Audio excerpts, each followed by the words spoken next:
Assalomu alaykum. Xiva shahridan sizlarga Ogahiy City'nin içinden yine 2 kanallı feyzli kvartiramız satığa çıktı. Yurttaşlar, ushbu görüntülen 2 kanal kvartiramızda 120 milyon so'mdan gelişip bereket qilib bo'ladi.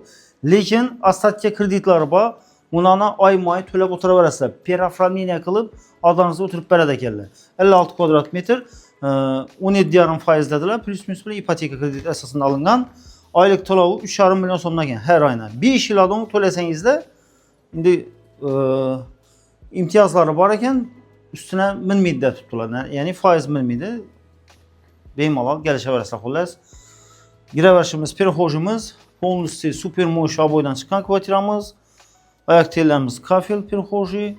Hop, doğrumuzda sanuzelimiz var. Sanuzelin içine bir qator gösterib berasiz. Полностью dopatolog kafel basılgan. Dushovoy etib ishlangan yurtdoshlar, unitazlari, rakaynalari, kir mashin qo'yadigan joylaringiz keng mo'l xullas gap bo'lishi mumkin emas yana. Bu yanimizdan shunday koridorimiz bo'ladi. Xo'p, bir yandan ko'rsatadigan bo'lsak, bu yerimizda kuxnyamiz yurtdoshlar. Kuxnyamizda yana fartuqlardan kafel bosib qo'yibdilar, xolodilniklari boymada, bunda gaz plita, ana undana stenli kotyolları ve balkonu var. Balkondan bir qator ko'rsatib bersangiz, operatorimiz yana ajoyib keng mo'l balkonimiz bor. Ko'cha taraflar ham dum akkuratni, diski plashatga hech nadan muammo yo'q, xudo xolasa. İnternet, gaz, suv, svet hamma narsa ulanib turibdi domimizda. Xo'p, bu yanimizda yurtdoshlar spalnimiz bo'ladi yana. Spalnimizdan spalni mebellari bilan barabaramizda yana. Polni girib hazatib yashaverasiz. Jaluzi perdalari, lyustralari, super mo'sh aboylar bosilgan yana. O'zlarimiz yashimizda niyat etib remont etibdilar yurtdoshlar. Ayak tellerimiz полностью laminat. Qayta eshiklarni qo'yib qo'yibdilar. Bu yerimiz mehmonxonada kutib oladigan keng mo'l zalimiz bo'ladi yana. Zalimiz ham gilamdan döşab qo'yibdilar, ko'rib turganingizdek ajoyib super mo'sh aboylar bosilgan. Batareyalari qo'yilgan, ko'rib turganingizdek yana. Radiatorli xeli ajoyib. Bana trizlan asparasa, lyustraban, natijnoy ajoyib xolasizlar. Bir konditsioner qo'yib berasiz. Konditsioner uchun ham toksimlari gelyen, tayyor aynalarından setkeleri var yine.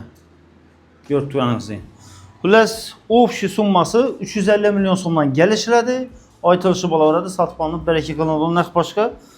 Kreditni beklab adlarınızı o'tirib beradi ekanlar. Bir yillikda uyning egasi bilan bankka borib, kameralashib, sho'rning uzunda ana kreditini beklab turib, ma'lum bir vaqtda takipda chiqarib, adlarınızı o'tirib beramiz deb tutdilar.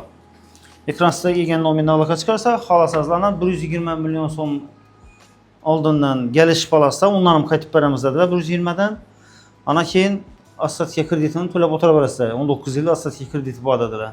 3,5 milyon so'mdan har oyna tayyor remonti bilan hozir общий hisoblab ko'rsangizlar 56 kvadrat metrini 6 milyon 200 mi, 6 milyon 250 mi shunda tushadi. Hozir birinchi, ikkinchi etajdan korobka holatini olib turibdilar. Sharda. O'zingiz bilasizlar, endi plus minus hisoblab ko'raverasizlar. Ko'p yerlarda 5,5 plus planlashtiraverasiz. Bizlardan ko'rsatish videomuzu Xiva shahar Ogahiy City'nin içinden 2 kanalı yashash tayyor kvartira izlab yurgan yaqinlarga yuborib qo'yish esdan chiqmasin. Shunday zo'r yangiliklarni Xivamizda o'tirib bermaslik uchun bizlarni profillarimizdan obuna bo'lib qo'yish esdan chiqmasin. Sog' bo'linglar, salomat bo'linglar.